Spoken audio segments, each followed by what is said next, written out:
Good morning to all. Where is all other students?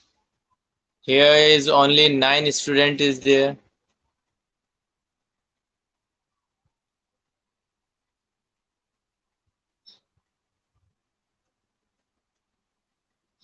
Can you start your microphone if I open your microphone? Please connect and accept it.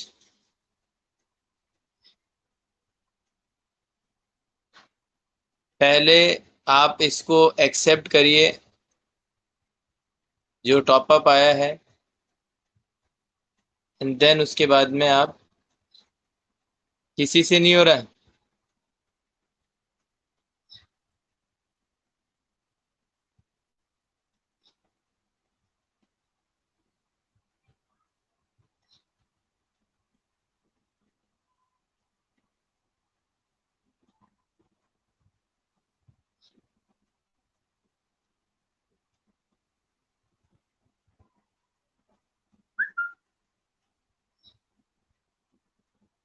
Neha,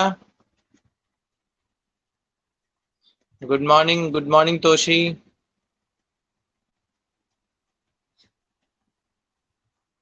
Yogesh, good morning.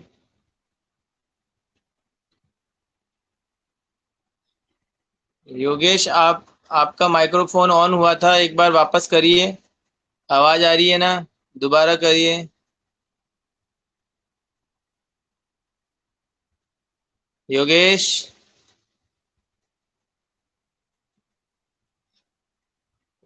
Yogesh,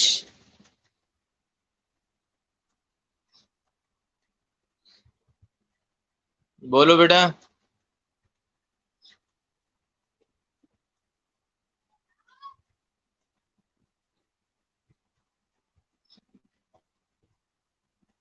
बोलिए बोलिए, एक बार बोलिए। योगेश,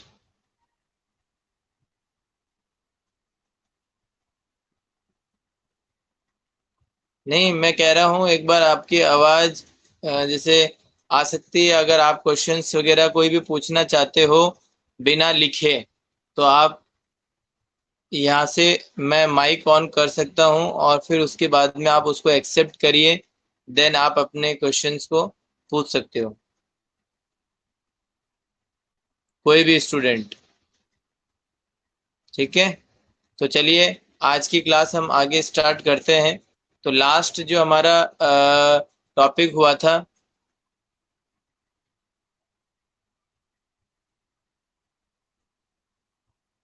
कोई बात नहीं बेटा नेहा, आगे हम बढ़ते हैं। देखिए हमारा लास्ट टॉपिक क्या हुआ था, एक बार मुझे फटाफट से बता दीजिए। लास्ट टॉपिक क्या किया था?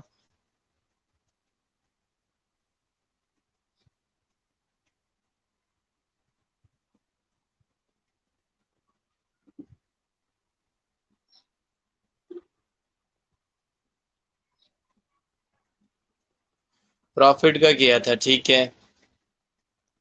तो उसको मैंने लिखवा जरूर दिया था लेकिन समझाया नहीं था, तो एक बार हम उसको समझा भी देते हैं।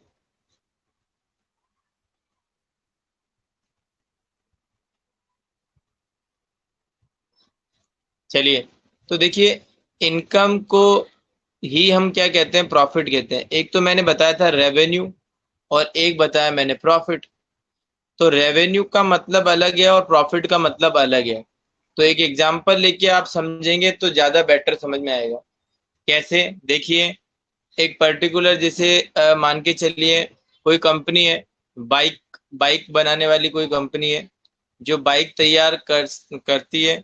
उसकी जो पूरा बाइक को मैन्युफैक्चर करने में उसका कॉस्ट आता है पूरा, मान के चलिए 80,000 रुपीज। पूरा बाइक को मैन्युफैक्चर करने में उसका कॉस्ट आता है 80,000 रुपीज। और उसने क्या किया, उस बाइक को 95,000 रुपीज में मार्केट में सेल कर दिया। 95,000 में उसको मार्केट में सेल कर दिया। तो अगर मैं आपसे पूछूं कि रेवेन्यू कितना है इसके अंदर, तो आप कितना बताओगे? रेवेन्यू, रेवेन्यू कितना है वो कितना बताओगे आप सभी?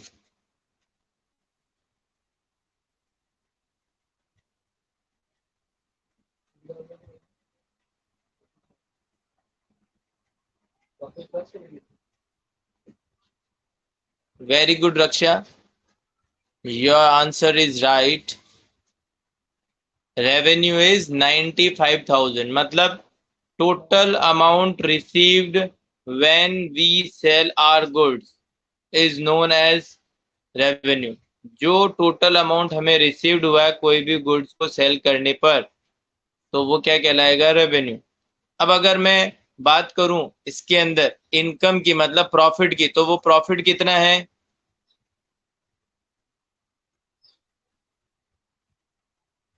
प्रॉफिट कितना है?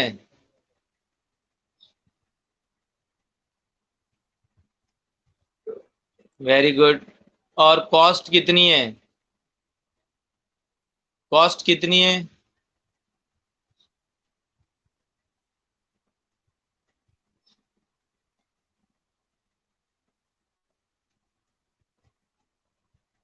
Very good.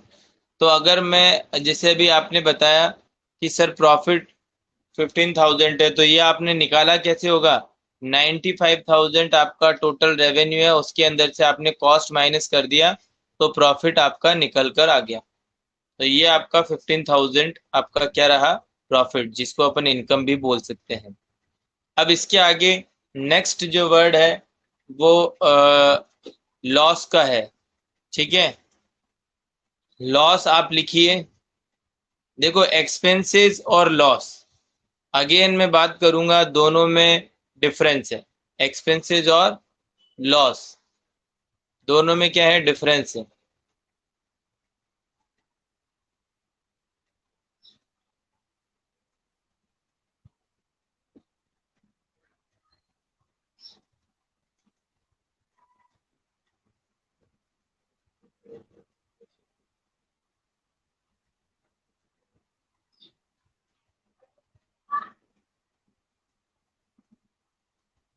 चलिए, तो देखिए मैं आपको समझाता हूँ, सुनिए।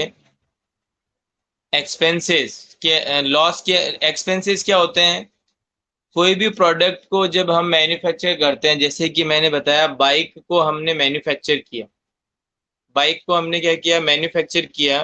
तो मैन्युफैक्चर करने में जो भी खर्चा आया, वो सारा का सारा खर्चा एक्सपेंसेस कहलाएगा। ठीक है, क्या कहलाएगा? एक्सपेंसेस कहलाएगा। लेकिन आपने क्या किया? जैसे 80,000 का आपका बाइक का कॉस्ट था, अभी अभी एग्जांपल लिया, तो उस 80,000 की कॉस्टिंग के प्रोडक्ट को आपने सेल कर दिया 76,000 में। आपने सेल कितने में कर दिया? 76,000 में। तो अगर मैं बात करूं, if the total cost is more than the revenue generated from that product, देखिए दोबारा लाइन बोल रहा हूं, if the total cost is more than the total revenue is known as loss. तो टोटल कॉस्ट से कम है आपकी टोटल रेवेन्यू, मतलब कॉस्ट ज्यादा है आपकी और रेवेन्यू उससे कम आई है, तो फिर वो क्या कहलाएगा? लॉस। लेकिन एक प्रोडक्ट को मैन्युफैक्चर करने में जो भी आपके खर्चे लगे हैं, वो सारे के सारे क्या कहलाएंगे? आपके एक्सपेंसेस कहलाएंगे। तो आप इसके अंदर आप लिख सकते हो, आप लिखिए इसके अंदर।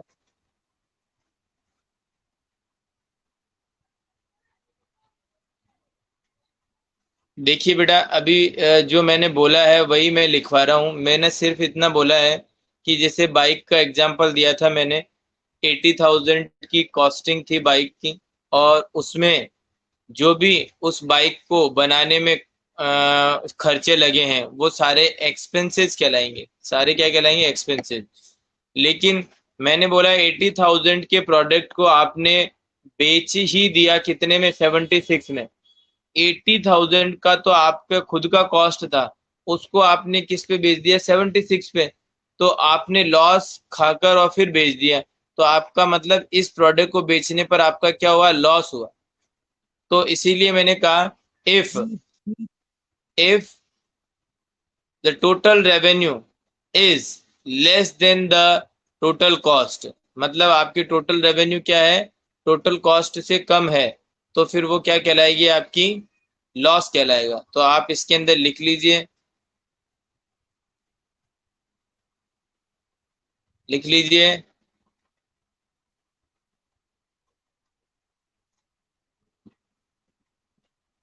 when the total revenue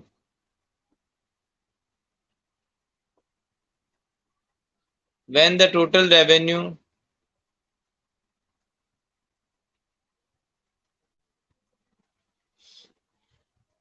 when the total revenue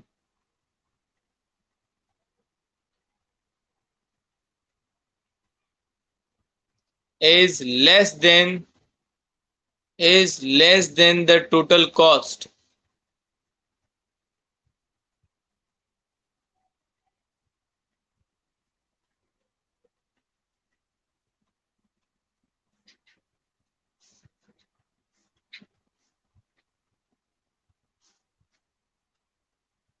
then then this excess of expenses, this excess of cost या expenses, this excess of expenses is called loss,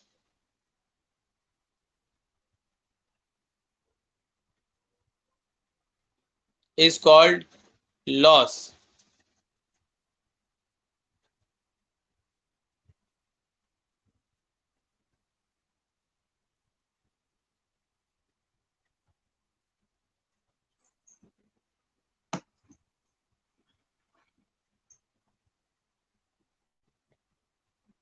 आगे लिखो इसी के अंदर, this capital of the business.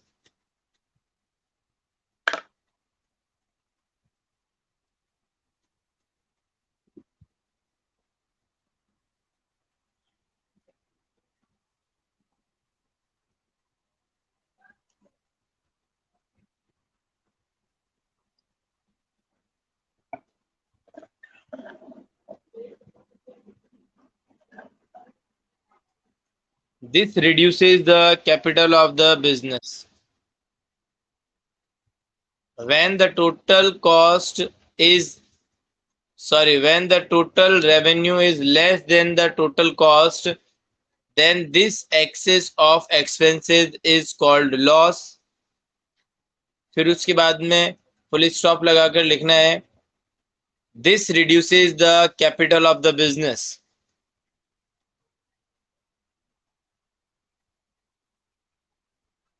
This reduces the capital of the business।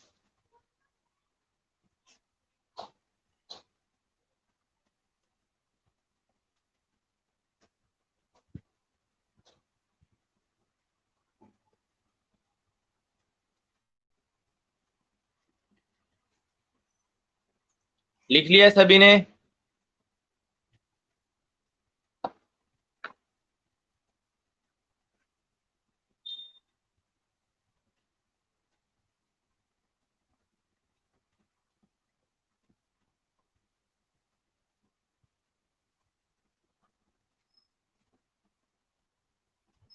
Very good.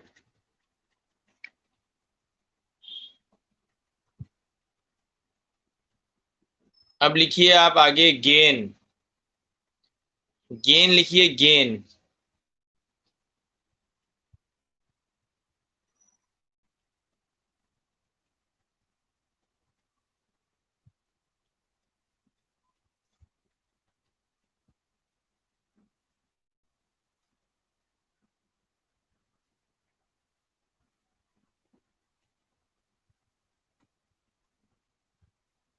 Gain के अंदर लिखना start करो।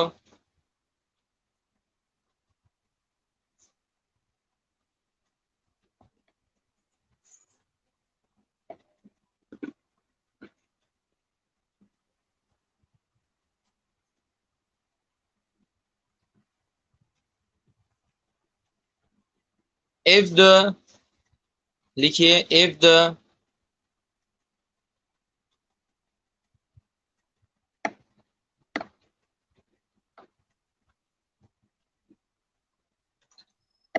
if the profit arise if the profit arise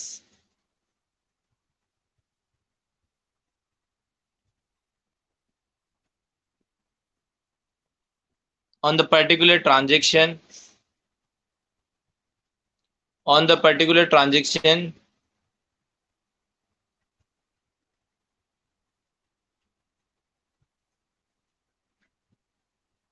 if profit arise on the particular transaction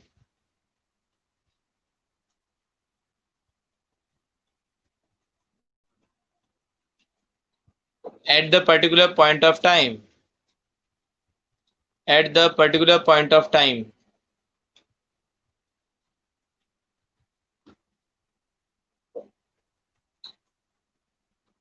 at the particular point of time,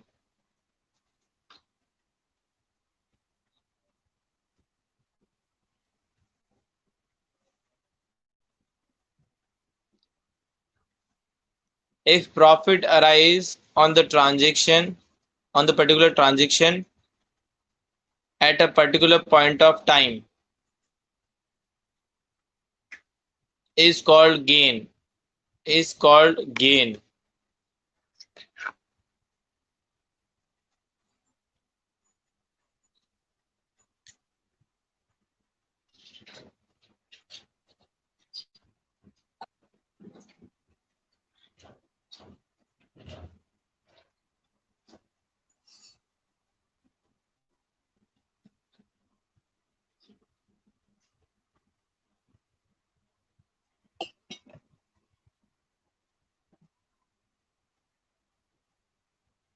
तो अब इसको हम समझते हैं। देखिए, तो अभी गेन मैंने बताया, कोई प्रॉफिट अराइज होता है किसी एक पर्टिकुलर ट्रांजेक्शन पर, एक एक पर्टिकुलर टाइम पर। कहने का मतलब, अब मैंने आपको बता तो दिया कि ये भी एक तरीके से प्रॉफिट ही होता है, गेन भी क्या है, प्रॉफिट ही है।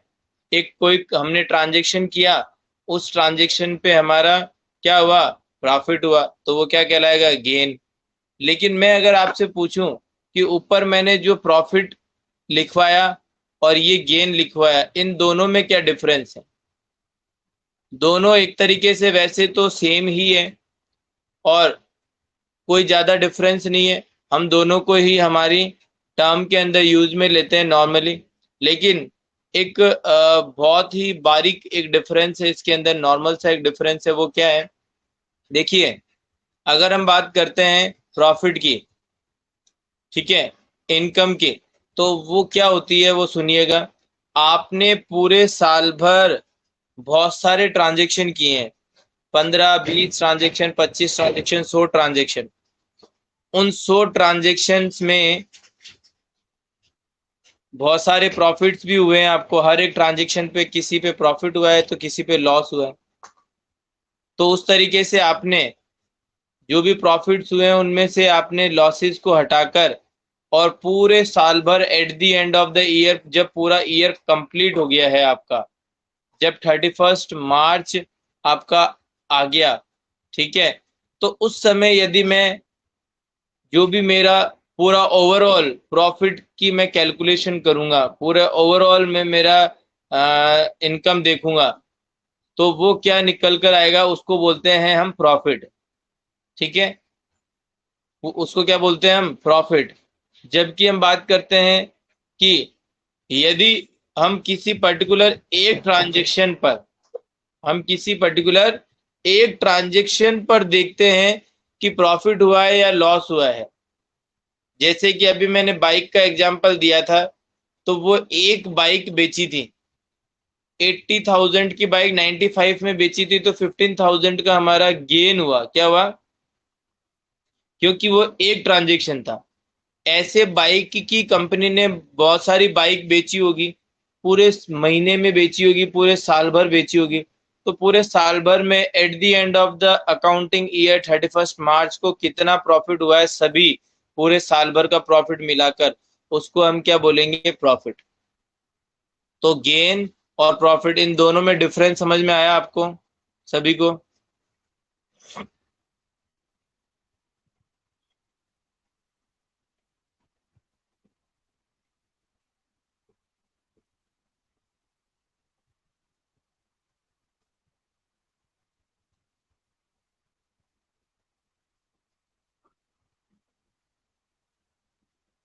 Very good Sudhir, very good Rohit, Priya very good. Priya आप क्लास में कब आए बेटा? और काफी बच्चे जो हैं क्लास में बाद में आए हैं, विकास और कौन आए बाद में, अर्जुन, प्रिया। तो प्लीज बी ऑन टाइम, ठीक है, टाइम पर क्लास में आइए। चलिए तो अभी वेरी गुड, तो अभी देखिए हमने गेन और प्रॉफिट के बारे में बात करी, सभी ने लिख लिया होगा आई थिंक। अब मैं कॉस्ट कॉस्ट की बात करता हूँ। कॉस्ट देखो, एक तो मैंने आपको एक्सपेंसेस, चलिए बेटा कोई बात नहीं अर्जुन, मेरी मिस्टेक है।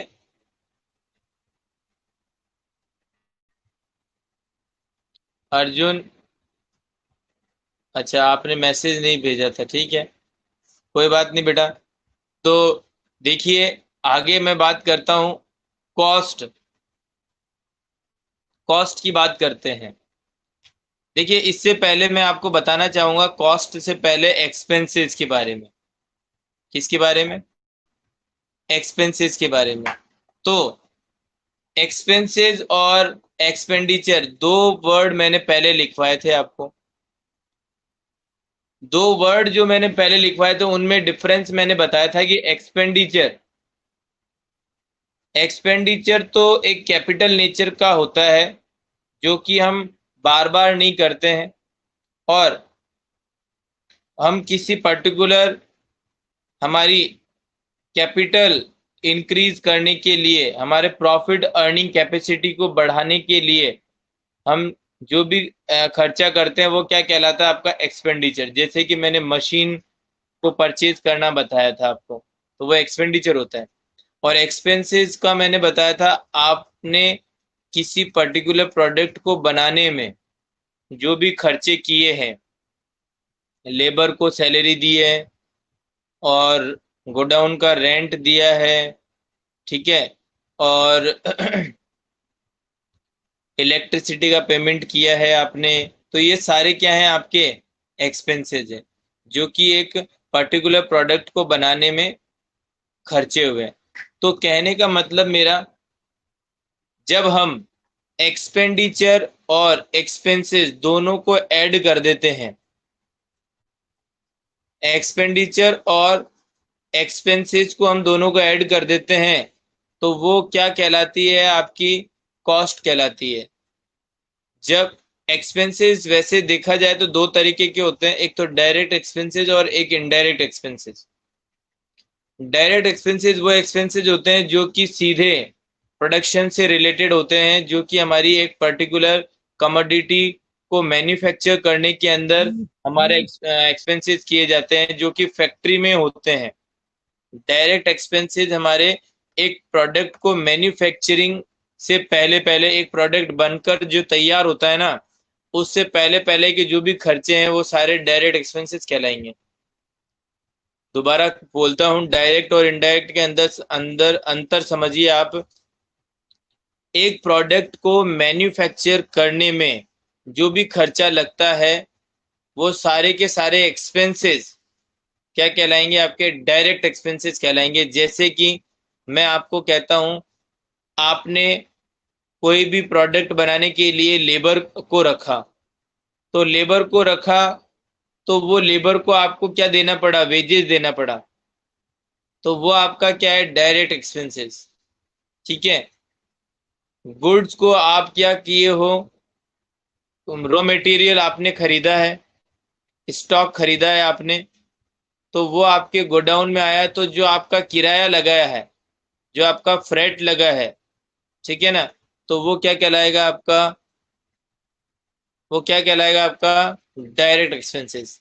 लेकिन मैन्युफैक्चर हो गया है एक प्रोडक्ट, और उसके बाद में जो भी आप कोई भी खर्चा करते हो वो क्या कहलाता है? Indirect expenses. जैसे कि प्रोडक्ट को बनने के बाद में आप उसको क्या करते हो?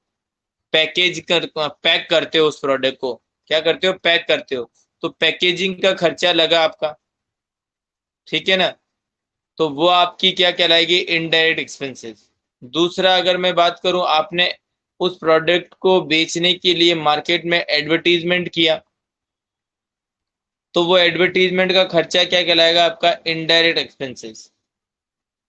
तो डायरेक्ट एक्सपेंसेस प्रोडक्ट को बनने से पहले पहले के जो भी खर्चे हैं वो सारे क्या कहलाएंगे, डायरेक्ट एक्सपेंसेस। और प्रोडक्ट को बनने के बाद में जो भी उसके ऊपर खर्चे किए हैं वो सारे क्या कहलाएंगे, आपके इनडायरेक्ट एक्सपेंसेस। तो कॉस्ट का क्या मीन्स है यहाँ पर, आप सभी बच्चे लिखना स्टार्ट कीजिए।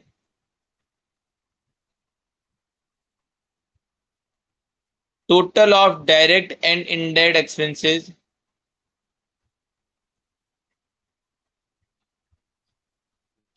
Total of direct and indirect expenses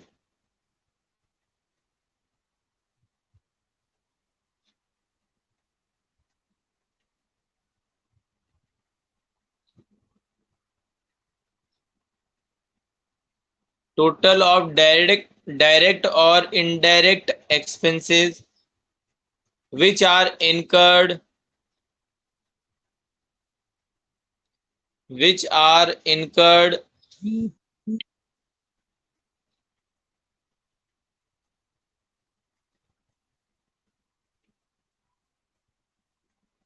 which are incurred for the production of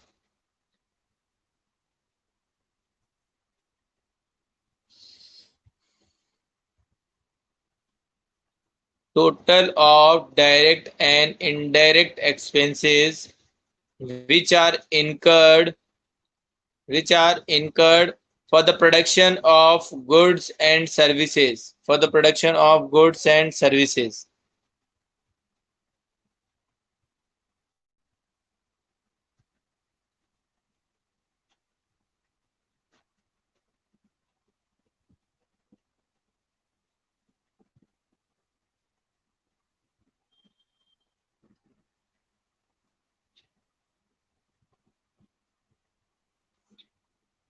For the production of goods and services is called cost, is called cost. दोबारा रिपीट कर रहा हूं, सुनिए। Total of direct and indirect expenses which are incurred for the production of goods and services is called cost.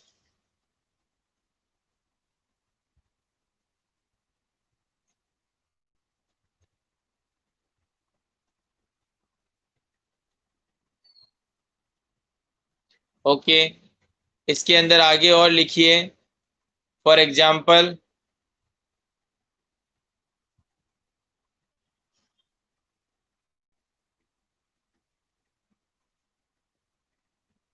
For example cost of raw material,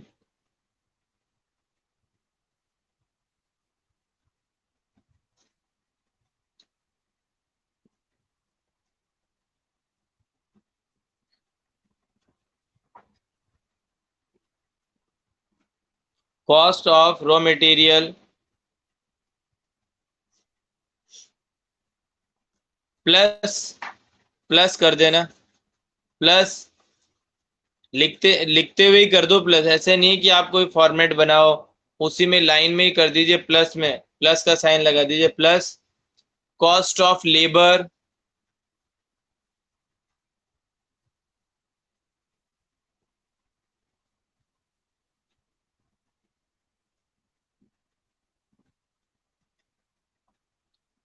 plus cost of other services,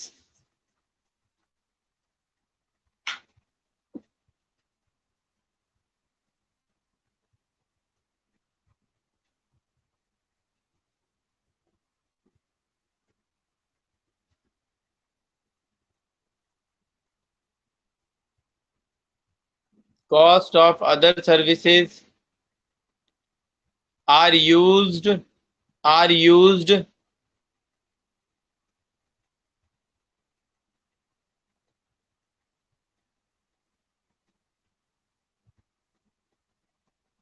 are used to make the product are used to make the product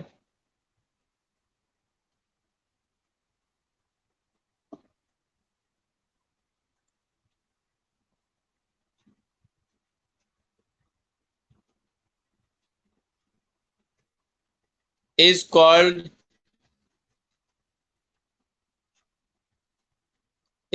total cost.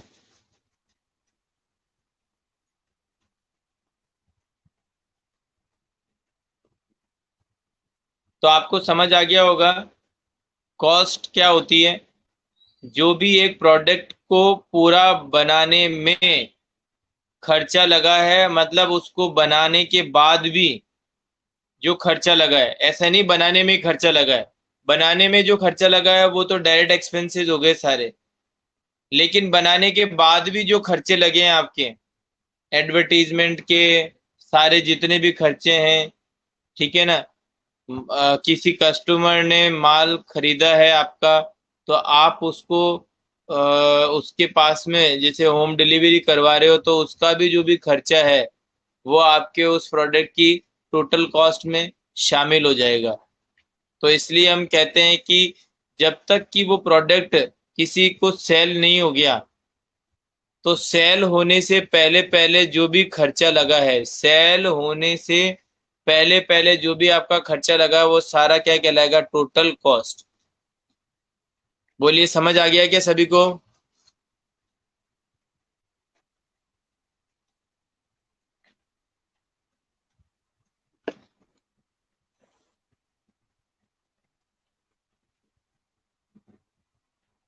Okay. अब आप आगे लिखिए, एक word है discount का, discount.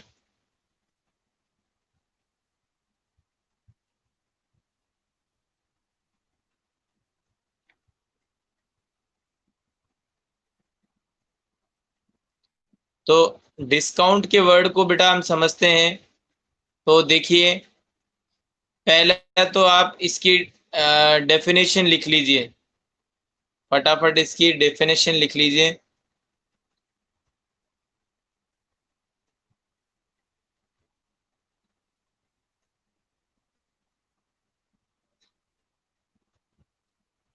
Any concession, लिखिए any concession, any concession और rebate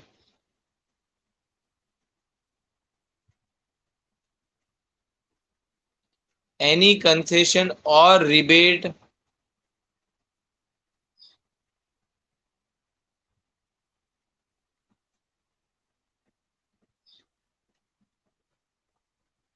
is given by is given by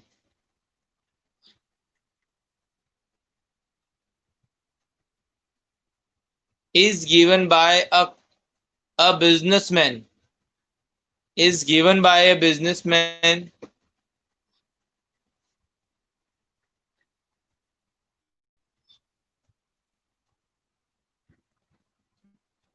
concession और rebate allowed by the businessman, या फिर अपन बोल सकते हैं एनी कंसेशन और rebate given by a businessman to its customer, to its customer is called discount, is called discount।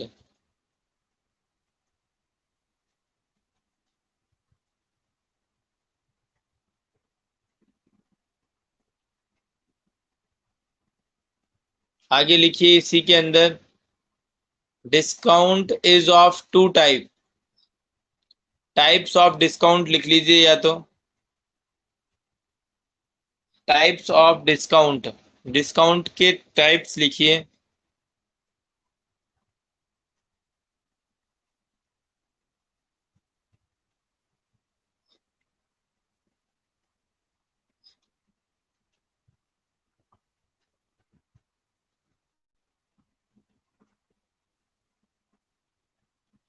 पहला लिखिए इसके अंदर ट्रेड डिस्काउंट,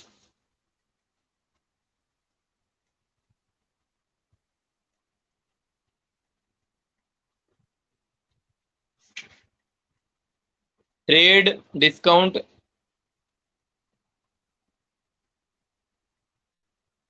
पहला लिखिए ट्रेड डिस्काउंट और दूसरा लिखिए कैश डिस्काउंट।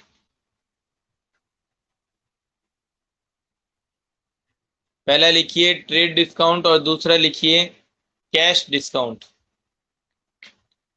अब इन दोनों टाइप्स को हम समझेंगे उससे पहले हम डिस्काउंट के बारे में समझते हैं।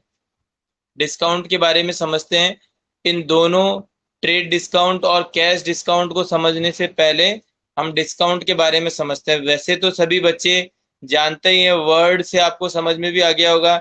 नॉर्मल आप अपनी डे टू डे लाइफ में भी इस वर्ड को यूज में लेते हो। जब भी आप कभी कहीं पे मार्केट में कोई परचेजिंग करने के लिए जाते हो, ठीक है, प्रोडक्ट को, तो आप सभी कहीं पर भी जाओ, कहीं पे आपने देखा होगा एक तो अ, जैसे लिखा हुआ होता है जाते ही अंदर कि फिक्स्ड रेट। फिक्स्ड रेट है हमारी यहाँ पर। फिक्स्ड रेट है तो इसका मतलब क्या हो गया कि यहाँ पर कोई भी इस दुकान पर क्या नहीं मिलता है, नो डिस्काउंट, कोई भी डिस्काउंट नहीं मिलता है। मतलब उन्होंने क्या किया है, सभी ने डिस्काउंट हटाने के बाद में वहां पर प्राइस आपको बताई गई है, प्राइस वहां पे शो करी गई है। तो वहां पे लिखा हुआ होता है फिक्स्ड प्राइस। तो इसका मतलब उन्होंने ऑलरेडी उसमें से डिस्काउंट हटाने के बाद में आपको प्राइस बताई है। और कहीं कहीं पर ये फिक्स्ड रेट नहीं लिखी हुई होती है, फिक्स्ड रेट नहीं लिखी हुई होती है। तो इसका मतलब अब वहां पर आप क्या कर सकते हो, फिक्स्ड रेट नहीं है इसका मतलब आप वहां पे डिस्काउंट के लिए वहां पे पूछ सकते हो कि वो कहते हैं कि भैया आप कोई भी प्रोडक्ट खरीदोगे तो यहाँ पे हमारे यहाँ पे 20% डिस्काउंट है। हम प्रोडक्ट पे आपको कितना परसेंट देंगे डिस्काउंट, 20% डिस्काउंट देंगे।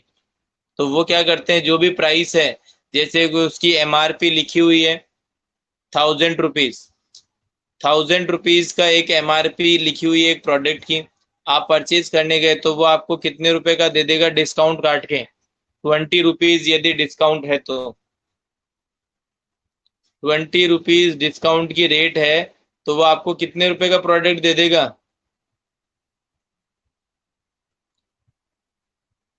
20% जो है उसके ऊपर डिस्काउंट की रेट है तो वो आपको कितना परसेंट जो है वो डिस्काउंट दे देगा और आप वो कितने रुपए में गुड्स को खरीद कर लेकर आ जाओगे।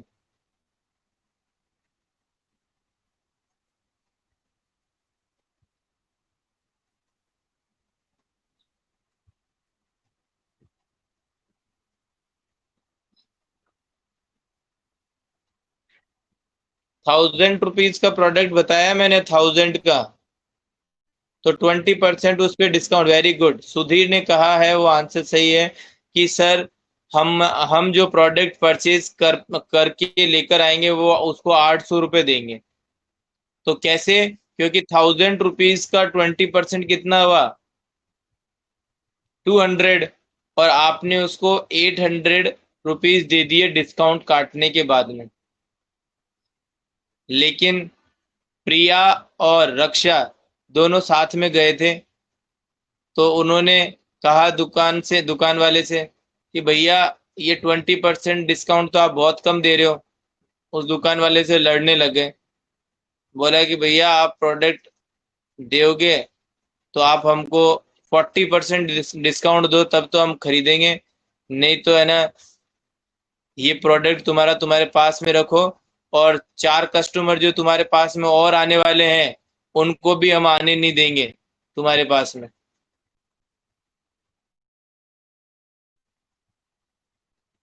तो बेचारा वो सोच में पड़ गया कि अब रक्षा और प्रिया को क्या मैं 40% डिस्काउंट दूं या नहीं दूं, इनकी वजह से मेरे 4 कस्टमर और चले जाएंगे।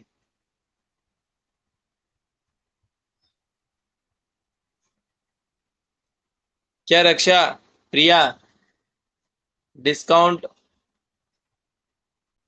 ज्यादा डिस्काउंट चाहिए क्या?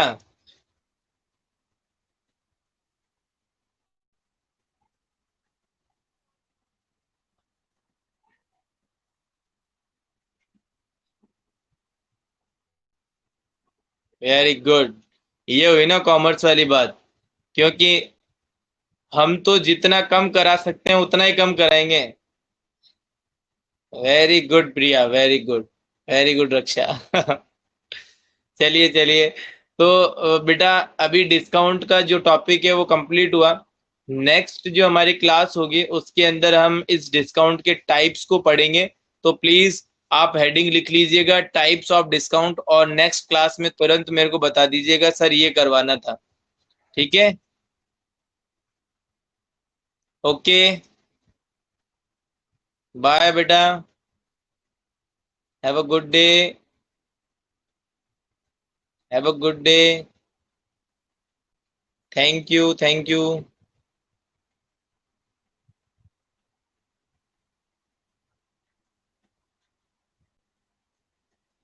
Okay bye.